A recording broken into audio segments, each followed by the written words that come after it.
అన్నాడు. డబ్బాగా ఎట్లా వచ్చినా కానీ బ్యాగ్ పెట్టుకొని ఉండాలి చేతులు ఎప్పుడు.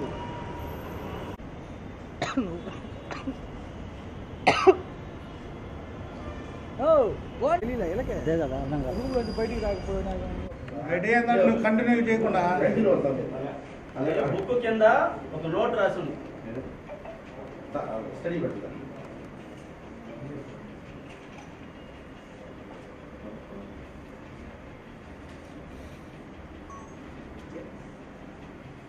ఈరోజు మా సంతపేట పిఎస్ లిమిట్స్లో సింహపురి హోటల్ మేనేజర్ గారు వచ్చి ఒక రిపోర్ట్ ఇవ్వడం జరిగింది. సార్ 21వ తారీఖు ఒక అబ్బాయి ఒక అమ్మాయి వచ్చారు. మేము కాలేజీ కౌన్సిలింగ్ అని చెప్పి రూమ్ తీసుకున్నారు. 1000 రూపీస్ రెంట్. ఆ రోజు రూమ్ ఇవ్వటం జరిగింది. అతని పేరు జోసఫ్ అని చెప్పి రాశాడు. దాని ఒక సెల్ నెంబర్ ఇచ్చాడు, ఆధార్ నెంబర్ ఇచ్చాడు. తర్వాత 22వ తారీఖు మార్నింగ్ కూడా మళ్ళీ ఇంకో రోజు ఉంటామని చెప్పేసి మళ్ళీ ఒక 1000 రూపాయలు కట్టేసి ఉండటం జరిగింది. ఆ రోజు బయటికి వెళ్ళారు, మళ్ళీ వచ్చి రావటం జరిగింది. మళ్ళీ 23వ తారీఖు ఆ room keeping hotel management clean చేయడానికి వెళ్తే తలుపేసి ఉంది. సరే బయటికి వెళ్ళారేమో అనుకున్నారు. నెక్స్ట్ డే ఆ రోజు ఈవినింగ్ రావటం కూడా జరిగింది, evening morning. Next day open చేయట్లా, తలుపు కొట్టినా కానీ తలుపు కొట్టినా కానీ ఓపెన్ చేయట్లేదు. మళ్ళీ అదే నిన్న ఈవినింగ్ కూడా ఓపెన్ చేయట్లేదు, లైట్గా స్మెల్ వస్తుంది. సరే ఏదోలే అనుకున్నారు. ఈరోజు మార్నింగ్ ఇంకా స్మెల్ ఎక్కువయ్యేటప్పటికే మధ్యాహ్నం మాకు వచ్చి రిపోర్ట్ ఇవ్వడం జరిగింది. ఇప్పుడు వచ్చిన తర్వాత మేము ఇమీడియట్లీగా విఆర్ఓస్ తహసీల్దార్ గారికి తెలియజేసి విఆర్ఓస్ని అదేవిధంగా ఈ యొక్క హోటల్ మేనేజ్మెంటు అదేవిధంగా మా పోలీసు అదేవిధంగా మీడియా సమక్షంలో వీడియో తీసి ఆ యొక్క డోర్ని ఓపెన్ చేయడం జరిగింది. ఓపెన్ చేసిన తర్వాత లోపల 2 చనిపోయి ఉన్నారు, ఒక మగ వ్యక్తి ఒక ఆడ మనిషి.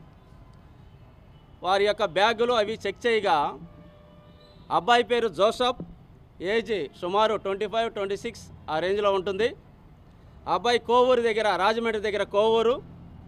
అమ్మాయి పేరు సిల్లుముంత శ్రావణి, అమ్మాయి వయసు 23 దాకా ఉంది. ఆ అమ్మాయి కైకలూరు దగ్గర కృష్ణా డిస్టిక్ ఆటపాక, కైకలూరు దగ్గర ఆటపాక కృష్ణా డిస్టిక్. వారు ఇద్దరు కూడా ప్రేమించుకున్నారని, అంటే మాకు కొన్ని ప్రాథమిక సమాచారం తెలిసింది. ప్రేమించుకున్నారని, ఇంట్లో పెద్దలు ఒప్పుకోవట్లేదని, ఈ విధంగా మమ్మల్ని ఎడదీస్తారేమో అనేసి చెప్పి ఇక్కడ రావడం వచ్చి వాళ్ళు ఏం ఉద్దేశంతో చేసుకున్నారో సూసైడ్ పాయిజన్ తీసుకొని చనిపోవడం జరిగింది. రూములో ఒక పాయిజన్ బాటిల్ కూడా దొరికింది. ఇమ్మీడియట్లీగా అక్కడ ఉండే సమాచారం ప్రకారం వారి యొక్క ఇరువురి తల్లిదండ్రులకు కూడా మేము ఫోన్ చేసి చెప్పడం జరిగింది. ఇప్పుడే వాళ్ళు కూడా అక్కడి నుంచి బయలుదేరారు. వాళ్ళు వచ్చిన తర్వాత మిగతా ఫార్మాలిటీస్ కంప్లీట్ చేసి బాడీస్ హ్యాండ్ ఓవర్ చేస్తాం వాళ్ళకి. Thank you. ఎస్ఐ గారు సార్,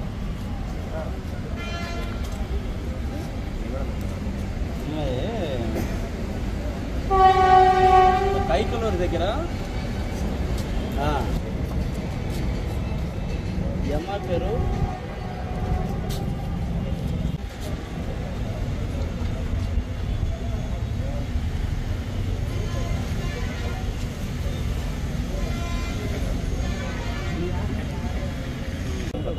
చెప్పాలా? పేరు